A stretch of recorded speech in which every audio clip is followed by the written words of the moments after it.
Hello, my name is Paul Sloane. I'm an expert facilitator. I help organizations run brainstorms and strategy meetings.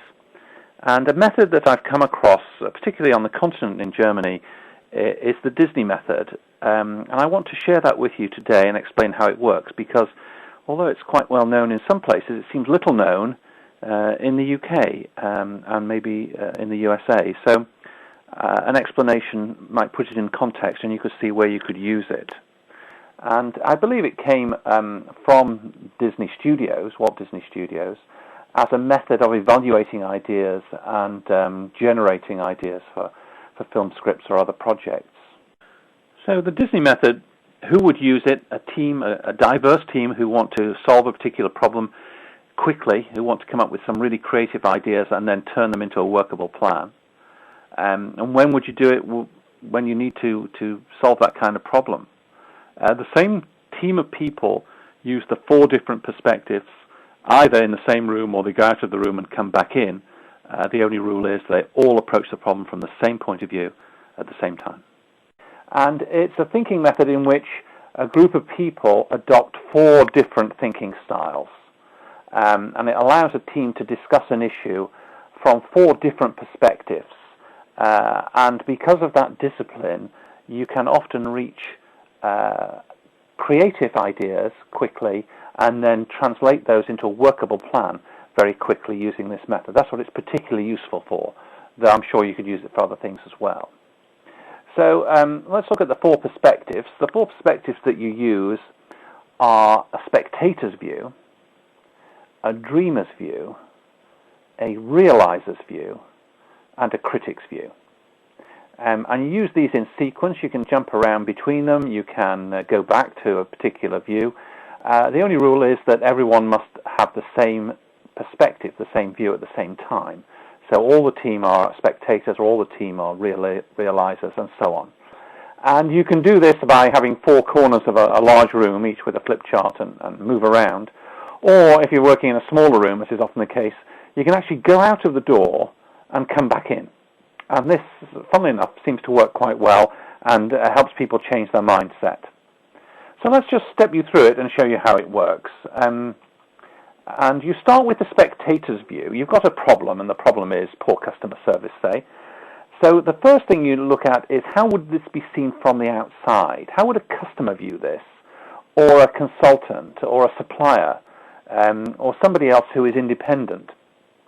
And you try to avoid opinion here. You try to look at data and facts and problem analysis. You're trying to look at the perception of this in as an analytical way as you can. So you avoid a long discussion. What you do is you say a spectator would see it this way, a consultant would say it this way. These are the facts that we have, the data showing how we compare with the competition, how this has trended over the last 6 months, or things like that. And typically you wouldn't spend a long time on the spectator's view, but it just puts the problem in some kind of context, which is an external context if you can. The spectators then leave the room, and in come the dreamers. And the dreamers use divergent thinking. They're in pure brainstorm mode. These people are really creative. They say, what if? They're looking for an ideal solution. They're saying, what would our dream solution for this be if there were no constraints? If we could have unlimited resources, what would we do? And they just brainstorm in a completely free-form, unconstrained way, without any judgment, without any criticism. They're looking for ideal solutions and literally dreaming of a perfect world in which this particular issue is completely overcome in a perfect way. What would the perfect solution be? And they cover flip charts with all sorts of ideas and until they're exhausted, until they've covered the wall with flip charts and all sorts of ideas. They then leave the room. They've done their work, the dreamers, and they leave it to the next group who come in, and this group who come in, and of course it's always the same people, but just wearing a different hat, wearing a different perspective, are the realizers. And the realizers, or sometimes called the realists, are pragmatic, practical kind of people whose job it is to turn the dreamers' dreams into reality. And they use convergent thinking.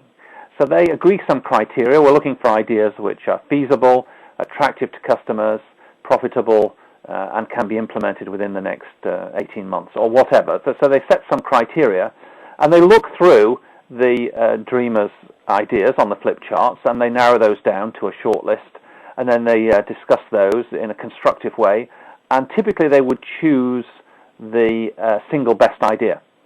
They might choose more than one if there was some multiple ideas they wanted to implement, but typically they take the single best idea and then they work it up into a plan. So they take it one stage further. What steps would be necessary to implement this idea? Whose approvals would be needed? How much funding is needed? What are the constraints? What are the dependencies? What technologies do we need? Those sorts of things. And they draw up the plan on maybe a couple of sheets of flip chart paper, and they leave that on the wall, and then they leave the room. So they go out, and the next people who come in are the critics. And the critics look at this plan in a critical way, but in a constructive way. They're not negative, they're not cynical, they're not destructive, but they would say, what are the risks and dangers here? What could possibly go wrong? Who will oppose this plan? So they're looking for the pitfalls, the dangers, the risks, the obstacles that will hinder this plan being implemented. And so they list those, they define them, and they make some suggestions. And then that's their work done. Now at this stage, you can, there's a number of things you can do. You can go back to the realizers. This typically is what happens in most of the workshops. The critics have made their criticism. The realizers come back into the room and say, oh, that's true. We hadn't taken that into account. We'd forgotten about that stakeholder group. We need to put something in the plan to handle them and to cater for this and to mitigate this particular risk. And they, in a constructive way, revise the plan and improve it. But it could be the case that the critics have been so devastating you have to go all the way back to the dreamers and conceive some entirely new approach. But that would be unusual. Typically, the critics criticize the plan, and then the realizers would refine it. And at this stage, you can go back to the Spectator, and you could say, how would observers, outsiders view this now? If we launched this plan, how would it be viewed by our customers? How would it be viewed by consultants? Let's go and pretend we're outsiders, the spectators, and get their view on this plan. So you can go back all the way to the spectators and get their view on the plan in order to refine it even further. And that essentially is the method. So it's ideal for creative problem solving, and the reason for that is that it gives you a structure, a very clear structure, and it separates the analysis, which is the spectator's view, the divergent thinking, which is the dreamer's view, the brainstorming, the convergent thinking, which is the realizer's view and the construction of a plan, and the critical review, which is the critic's view. And those are four separate perspectives, and in each of those, everyone in the team is constructively adding to that. And I find it a very useful alternative to De Bono's 6 hats.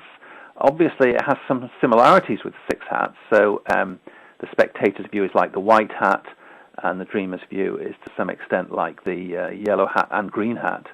And the realizers and critics between them cover some of the black hat stuff. But some people find this easier and easier to grasp, and there's no equivalent to the red hat in the Disney method. But overall, it's a useful alternative. And typically, it will deliver a workable, creative plan very quickly. So that's the method. I would commend it to you. I would recommend that you try it next time you've got a tricky problem that you want to work on. It won't take that long, an hour or so. You can often do most of the work, an hour and a half, depending upon how complex the problem is. And generally, it will deliver some very good results. So if you've got any questions about that, if you want to try it, or if you want to ask me any questions, here's my email address, here's my website, and here's my telephone number. Good luck with the Disney method, and may you be as creative and successful as Walt Disney and his great company.